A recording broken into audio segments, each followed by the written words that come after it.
Assalamualaikum students, this is Daniel Fayaz, your mathematics teacher. Inshallah, in today's lecture, we will discuss NET Past Paper 2021. बच्चों वो सवाल discuss करते हैं आज जो कि पेपर्स के अंदर पूछे गए हैं आज कल के पेपर्स के अंदर 6 के ऑनवर्ड्स, जो कि फ्रीक्वेंटली आस्क्ड क्वेश्चन है। पहला सवाल इंतहाई आसान है, बोला है find the term independent of x. Independent of x के अंदर अगर देखा जाए तो एन इवन है, तो इसका मतलब ये है कि एक ही आपकी मिडिल टर्म होगी। तो यहाँ पे बेटा आर निकालने का इंतहाई आसान तरीकेकार है, अगर दोनों की पावर सेम हो। देख सकते हैं, इधर भी 2 है इधर भी 2 है, तो आर डायरेक्ट निकाल लें n/2 से, मिड टर्म होती है मिडिल टर्म। तो बेटा यहाँ पे आर आई है 6, बस फॉर्मूला लगा लें, एन कॉम्बिनेशन आर ए की power n minus R B की पावर आर। 12 कॉम्बिनेशन 6 को मल्टीप्लाई करते हैं बच्चों 64 से। जैसे आप मल्टीप्लाई करेंगे तो आपके दिए गए सवाल का जवाब क्या आ जाएगा, 5 6 3 6 4। ठीक है बच्चों, ये आपके दिए गए सवाल का आंसर आ जाएगा। बेटा ए स्क्वायर इक्वल टू एक अच्छा मैट्रिक्स पूछ लिया इन्होंने, इसको जरा तवज्जो से देख लीजिएगा। इसका नाम होता है आइडेम्पोटेंट मैट्रिक्स। ठीक है बच्चों, तो इसका नाम लिख लें अपने पास आपको। इसका ये जवाब है, ये मैट्रिक्स की एक टाइप है। बट इसके अलावा यहाँ पे अगर आप देखें 1/u का डेरिवेटिव क्या होता है, आप लोग को याद होगा, माइनस को बस मल्टीप्लाई डिवाइड कर दे माइनस से। तो यहाँ पे आप जान सकते हैं कि ये हो गया e की पावर 1/u बच्चों, और यहाँ आ गया माइनस का 1/u स्क्वायर, माइनस बाहर लिख दिया। तो बेटा इसका आंसर क्या आ जाएगा, इसका इंटीग्रल क्या हो जाएगा। अगर पावर का डेरिवेटिव सामने मौजूद हो तो बेटा डायरेक्ट आंसर क्या होता है, e की पावर f(x). अब बेटा इसके अलावा सम ऑफ रूट पूछा गया है कि सम ऑफ रूट किसके बराबर है। तो वही सम ऑफ रूट के हवाले से बात करूं तो आप लोग बड़े अच्छे से जानते हैं सम ऑफ रूट बराबर है -b/a के। तो -b की जगह m लिख दिया, a की जगह l लिख दिया, ये आपका सम ऑफ रूट हो गया। ठीक है, अब बेटा इसका आपसे क्या पूछा जा रहा है, इंटीग्रल। ठीक है, इंटीग्रल ऑफ tan 3x और बच्चों sec 3x। तो बच्चों ये भी इंतहाई आसान सवाल है, ये भी इंतहाई आसान सवाल है इंटीग्रल। आप इसको जरा तवज्जो से लिख दीजिएगा। बेटा यहाँ पे dx लिखना भूल गया, तो लिख दें यहाँ पे sec 3x tan 3x dx। अगर मैं इसका इंटीग्रल करूंगा बेटा मेरे पास आंसर आ जाएगा sec 3x/3 + c।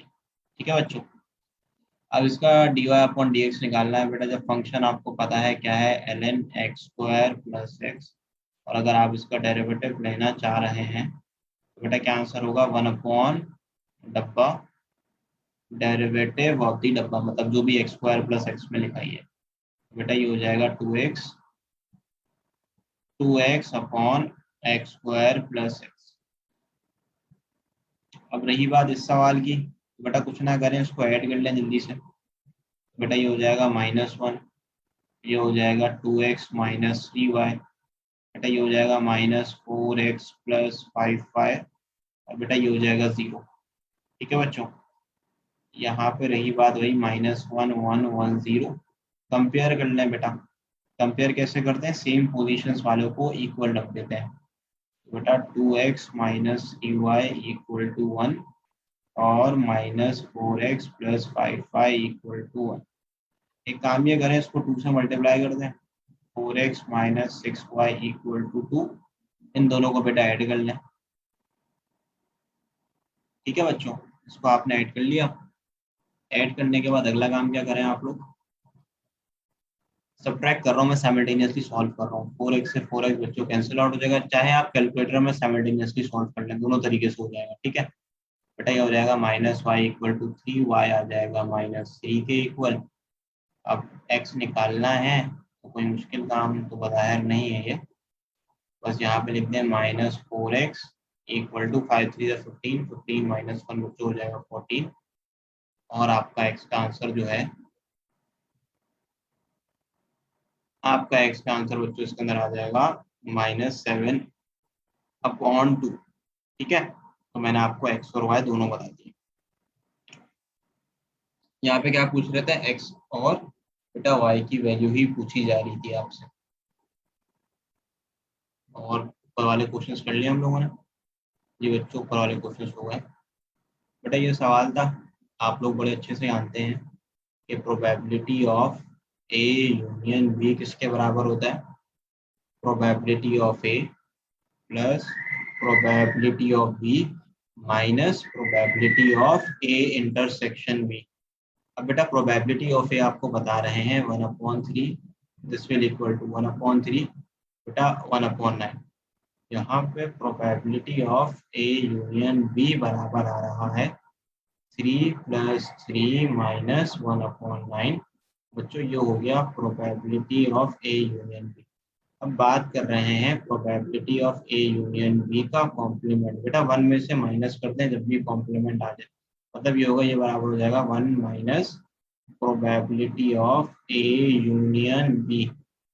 बेटा ये हो जाएगा 1 - 5/9 that will be equal to 4/9। ठीक है बच्चों, अब ये इंतहाई आसान सवाल बच्चों, इसके अंदर कुछ भी नहीं करना, इसको आप फैक्टराइज कर लें।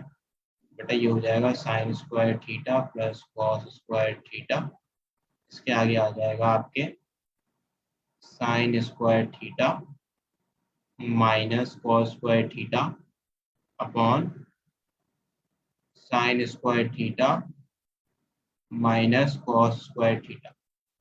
ये बच्चों दोनों कैंसिल आउट हो जाएंगे, यहाँ बच जाएगा sin square theta plus cos square theta जो कि 1 के बराबर होता है। ठीक है भाई, 1 + ओमेगा स्क्वायर आप सब जानते हैं बच्चों 0 के इक्वल होता है। 0 फैक्टोरियल 1 फैक्टोरियल बच्चों 1 के इक्वल होता है। 10x सेकंड स्क्वायर बेटा यहाँ पे फंक्शन है, फंक्शन के बराबर पे डेरिवेटिव मौजूद है। इसका आंसर क्या आ जाएगा इसकी वजह से? बेटा इसकी वजह से इसका आंसर आ जाएगा इंटीग्रल 10 पावर में 1 जमा बच्चों नीचे 1 जमा फंक्शन के बराबर में क्या मौजूद है आपका डेरिवेटिव मौजूद है बच्चों।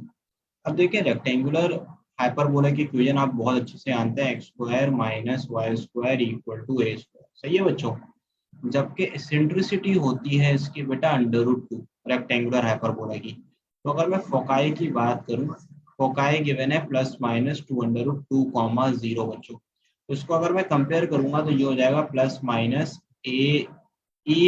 0। ई तो मुझे मालूम है √2 है, तो मुझे देखते ही पता चल गया बेटा a 2 के बराबर है। अब जब आपका a 2 के बराबर है तो आप इससे डायरेक्ट इक्वेशन निकालना है रेक्टेंगुलर हाइपरबोला की, x² - y² = 4। ठीक है, अब इसके आगे सुनिएगा y = x cos x।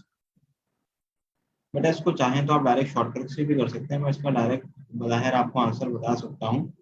Short trick के तहत जो बराबर है आपकी y = x cos x upon cos x minus sin x ln x। बेटा इसकी शॉर्ट ट्रिक में क्लास में डिस्कस कर चुका हूँ। इसके अलावा बेटा आपसे ये बोला जा रहा है the equation of circle cutting y axis and at origin. ठीक है बच्चों, एंड सेंटर एट पॉइंट, ये सेंटर लिख लीजिएगा बच्चों, यहाँ पे जिसमें शो गई है सेंटर।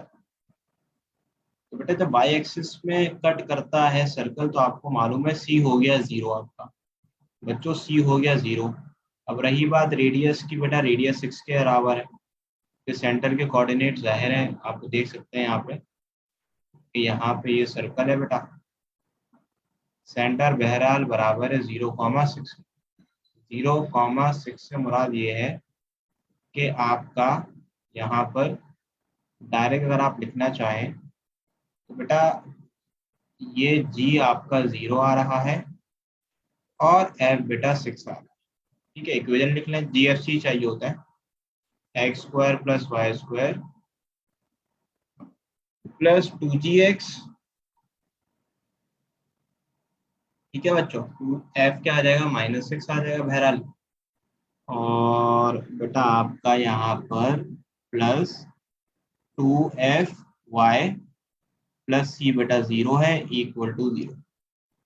तो ये दिए गए सवाल का जवाब आ जाएगा बच्चों। ए का कोऑर्डिनेट याद है ना, -g, -f, -f 6 के बराबर हो जाएगा, f -6 के इक्वल हो जाएगा। तो बेटा ये आपके दिए गए सवाल का जवाब आ जाएगा।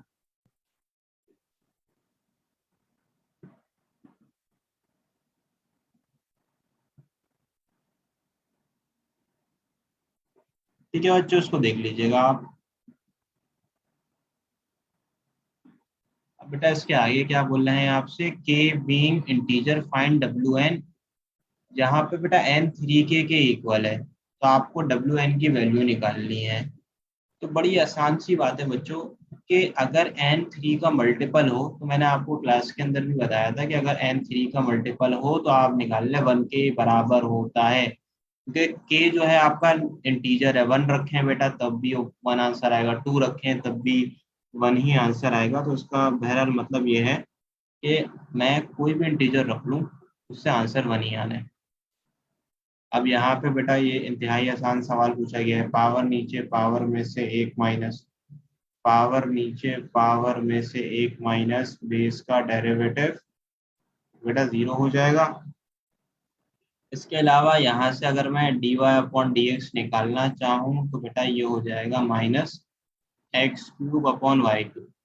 ठीक है बच्चों, X cube upon Y cube. अच्छा, यहाँ पे पूछा जा रहा है आपसे स्लोप ऑफ टेंजेंट, ये सवाल पूरा मुकम्मल कर लीजिएगा। Slope of tangent at point, point आपको नोन है बेटा 0, -5। तो यहाँ पे आप लोग 0 लिख दें, यहाँ पे -5 लिख दें। तो बेटा यहाँ पे स्लोप ऑफ टेंजेंट बहरहाल 0 आ रहा है। A line having slope infinity, बेटा इसका ऑप्शन था x equal to 0, y equal to 0। आप जानते हैं वर्टिकल लाइन का स्लोप जो होता है वो इन्फिनिटी होता है बच्चों। tan 2x dx, बेटा बहरहाल इसको इंटीग्रेट ना करें, आप कैलकुलेटर निकालें। कैलकुलेटर में वैल्यू पुट कर रहा हूँ, डायरेक्ट डेफिनेट इंटीग्रल है, बच्चों की तरह सॉल्व हो जाएगा बच्चों, आसानी से, इत्मीनान से।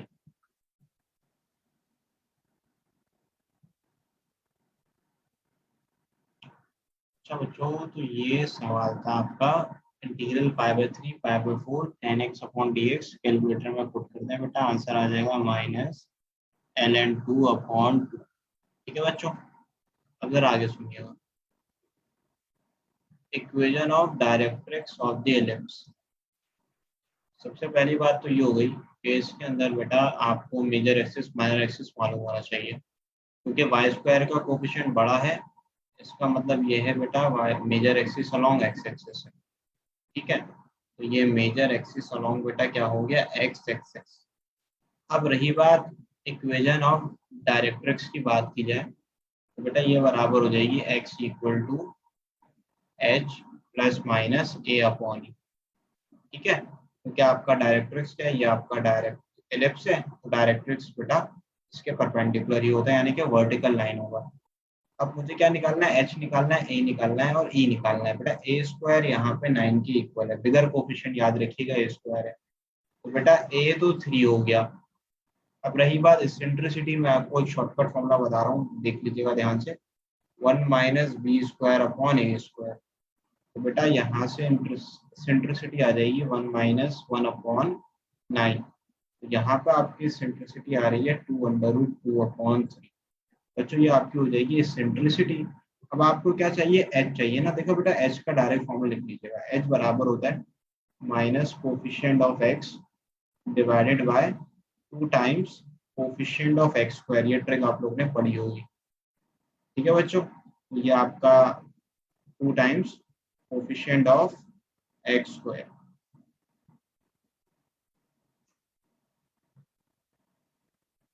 अब कोफिशिएंट ऑफ एक्स देख के बताएं कितना है बेटा, 4 है। 2 times coefficient of x square, यानी कि बेटा एच आ गया आपका -1। ठीक है, सॉरी ये आपका मेरे ख्याल से 1 ही है। ठीक है बच्चों, तो ये 1 है, तो यहाँ पर आ जाएगा -2। एच -2 आ गया, बेटा एक्स बराबर हो गया एच, एच आ गया -2 प्लस माइनस ए की अगर मैं बात करूं तो बेटा ए 3 के बराबर है, और ई किसके बराबर है, ई बराबर है 2√2/3 के। तो इसका आंसर आ जाएगा -2 प्लस माइनस 3 3 9/2√2 बेटा। ठीक है, अब प्रोबेबिलिटी ऑफ किंग, बेटा किंग कितने होते हैं आप लोग को याद है ना, किंग 4 होते हैं बेटा। तो प्रोबेबिलिटी ऑफ किंग 4/52। ठीक है बेटा, इसको मल्टीप्लाई कर लें। ये हो जाएगा 1/30। इसकी प्रोबेबिलिटी कितनी हो जाएगी बेटा? 1/30। Find the equation of directrix of parabola. बेटा सबसे पहले तो ये कप डाउन पैराबोला ये जानना है आप। कप डाउन से मुराद कैसा पैराबोला है आपका? कुछ इस तरीके का पैराबोला है ये। सही है। तो डायरेक्ट्रिक्स की इक्वेशन क्या होगी बेटा? ये y इक्वल टू ए। क्या होगी? y इक्वल टू ए। अब रही बात बेटा यहाँ पे एक्स स्क्वायर को कंपेयर करेंगे -4ay से। बेटा a आपके पास आ जाएगा 1 और आपकी डायरेक्ट्रिक्स की इक्वेशन हो जाएगी y इक्वल टू 1। ठीक है। अब जरा आगे सुनिएगा बेटा। यहाँ पे आपको जीपी में गिवन है ये बच्चों, किसमें गिवन है? जीपी के अंदर। तो अगर आपको थर्ड टर्म नोन है, सिक्स टर्म नोन है, ए निकालना है, आर निकालना है बेटा, आर के लिए शॉर्टकट फॉर्मूला लगा लें। जो बराबर होता है 243/32 बेटा अपॉन 9/4 की होल पावर 1/6 - 3। बेटा रही बात, ये हो जाएगा 4 1 जा 4 8 जा, ये हो जाएगा 9 1 जा। और बेटा इसकी अगर मैं कहानी करूँ आपसे, 9 2 जा 18, 6 कैरी ऊपर 27। तो बेटा आर आपके पास आ गया 27/8 की 1/3। बेटा आर आ गया आपके पास 3/2, क्यूब रूट निकाल लीजिएगा।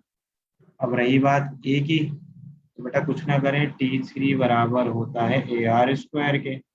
सही है। तो बेटा आप यहाँ पे 9/4 लिख लें। ए रहेगा वैसे, आर का मतलब 3/2 का स्क्वायर।